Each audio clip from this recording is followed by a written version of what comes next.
I keep seeing this trend on YouTube videos about eBay, and it really bothers me. I think it should bother you too. It shouldn't surprise me because these days everybody seems to care less about details. Bad customer service is normal these days. Bad customer service is just customer service now. I mean, that's the sad state of affairs we are in right now. But you are in control of your eBay sales. You are in control of your eBay shipping and listings and business. You have full control over being an excellent server of the people who want to buy from you. And that's what you should always focus on, doing the best you can. In the eBay selling account that I sell the most out of, I have several selling accounts. I have more than 12,500 all positive feedbacks. How did I do that? It's not magic. I am in control of my business, and so I make sure every buyer is treated the way they should be treated. Most of you on this channel, I believe, are fairly in tune with that, and I think most of you strive to do that. But I don't want you to fall for the common theme that I'm hearing way too often. Someone might do a video on shipping, and they'll show all the packages they're shipping out today and show how they wrap each one. That's a common YouTube video. I give specific shipping tips, but I'm not just going to sit there and wrap all my daily items for you. That's boring. I tell you the truth, they get high views. It would help my channel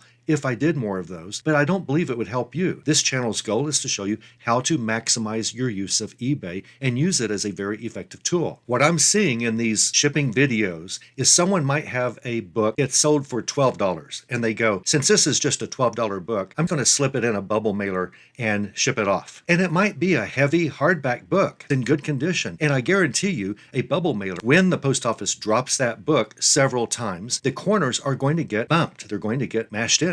The corners, and probably some spine damage, because if it falls on one edge of the front cover, it's going to make that spine askew, out of alignment from the back cover. Many things can happen if you simply ship a hardback book, especially one that's relatively heavy, in just a bubble mailer. Several things can happen to that book between you and the buyer, and they're not going to be happy. But it's only $12, so who cares? Well, I don't get that. It's not just a pride thing. As a matter of fact, it's not at all a pride thing. It's a service thing. If you want it to be a selfish reason why you shouldn't do that, I'll give it to you. And I've got one other reason that's even worse later on that'll just, I hope, shock sense into some of you that do this. On low-selling items you've sold, you don't put a whole lot of effort into wrapping because it's just a $13 item. That is so dangerous to your business, and it's doing your buyers wrong. It is. If you sell low-priced items and you wrap them with low concern about quality and safety and the way they look, then you will get low feedback. That's just a given. You're going to get low feedback by being sloppy on your lower-end items. It turns out buyers who buy low-dollar items from you have just as much negative feedback power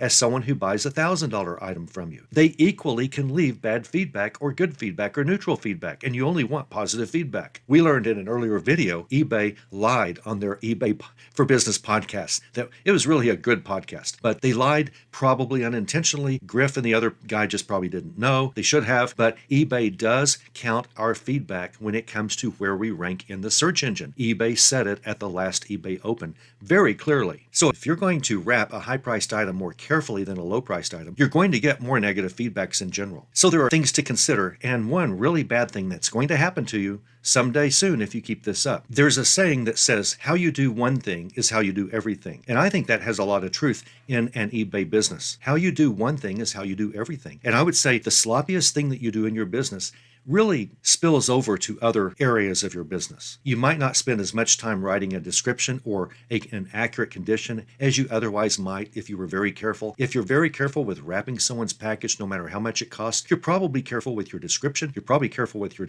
condition, and probably you don't get negative feedbacks on from someone saying, she didn't describe this right, or his condition, he said it was good, and it's not. It's got this damage that he didn't say anything about. I really like people putting money in my hands from across the ocean. I think that's pretty cool. I want more money. I don't want less money. So I put just as much effort into protecting a $12 book as I do a $1,200 book. And I've sold an $11,000 book before. A single book for $11,000 on eBay. It's one of the first things I sold, actually. Way back in the early 2000s. I've been doing this now for 27 years, selling fairly heavily on eBay. And just because it's a cheap book that sold for a cheap amount doesn't affect the way I wrap it. I wrap all books carefully so they are protected, or any other item, glassware or whatever. Now, if you can't, because it's just not worth your time, you shouldn't be selling $12 items. You need to think about this. You need to consider your business and your inventory. If low-priced items aren't worth your time to wrap properly, don't ruin your business by not wrapping them properly. Do away with those items. Get rid of them and stop buying low-priced items. Now, once in a while, you're going to get low-priced items on an average. Let's say that someone says, I'll sell you everything in that box for $15. And you go, okay, that's a deal. And you buy the box, and most of it will sell for $30, $40 a piece, but you'll have a few lower dollar items in there. And you go ahead and throw them up, and you list them for $15, and you take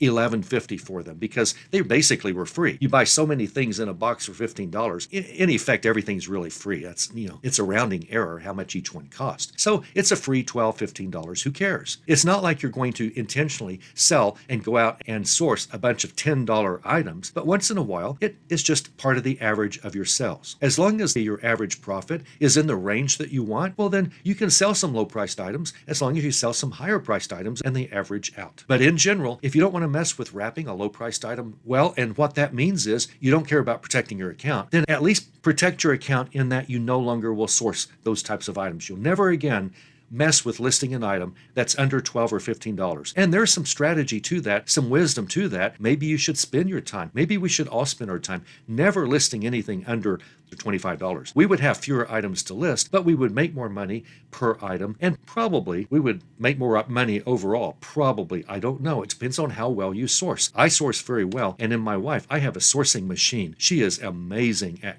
estate sales, just unbelievable. And so if you have a lot of garage sales in your area over the summer and you can buy really cheap items, then source cheap items. Source $12 books. That's okay. If it's worth your time, you have 1,000 books that sell for $50 a piece and you got 3 that sell for $12. I wouldn't mess with the $12 books. Or else throw them up in Spadeberry, the AI software that I now religiously use, and I strongly suggest you do too. Throw them up there and just let Spadeberry list them. It'll do a beautiful job, and who cares? So it's just a free $10 whenever it sells. And Spadeberry now is down to 10 cents a listing, I think it is. Depending on parameters that you set, you can limit the software a little bit, which most of the time doesn't hurt you. And Spadeberry will create a complete listing for you for 10 cents. It's just unbelievable. But anyway, there's something even more dangerous about selling low-priced items you don't protect in shipping and wrap well. If you do that, not only are you going to get negative feedback and your sales are going to hurt because eventually eBay's going to lower you in their search algorithm because that's what they say they will do. That's what they said at the last eBay Open. But also, you're going to get INADs. You're going to get item not as described more often because it will arrive damaged and the buyer's going to think, she didn't describe this. This has a crack right here. She didn't show. It's cracked. Well, it wasn't cracked whenever you took pictures. It was cracked because you didn't wrap it well, because it was a $10 Fostoria plate. And you thought, for $10, I don't need to wrap this very well. It's only worth $10. Who cares? Well, you care now that you have an INAD, a strike against your account, because eBay takes that seriously. And you don't need many items not as described, INADs, to start seeing a decrease in your sales. It's far more critical to get no INADs than it is to get positive feedback. In other words, you can get 5, 10 negative feedbacks perhaps before it starts kind of affecting your sales. It will from the start, but you really won't notice it too much until you start getting more and more negatives. eBay will lower you in the search engine, but also buyers won't trust you as much with all that negative feedback. But number 2, your INADs, if the buyer starts complaining because they get something that's not as described, and it's not because somehow along the way it got damaged, you're going to get strikes on your account that are far more serious than negative feedbacks. It's going to hurt your selling record. And if you get enough of those cases that go against you, and this will, you know what eBay will do? They will lower you from top-rated seller if you're that. They will even lower you from above standard seller. They will put you in a category called below standard until you prove you can do right again. And eBay will charge you more for every listing, whether you like it or not, because you messed up. And eBay thinks you need to be punished. And you will be punished. And you're going to have to really lower prices in order just to get things sold, in order to get your account metrics back up to where it's above average, and then hopefully a top-rated seller again. Being careful to wrap something cheap is critical. It doesn't matter that it's cheap. It doesn't matter the buyer paid less than other buyers paying more. You need to put as much effort in low-priced items as you do high-priced, or don't sell the low-priced items. That's okay.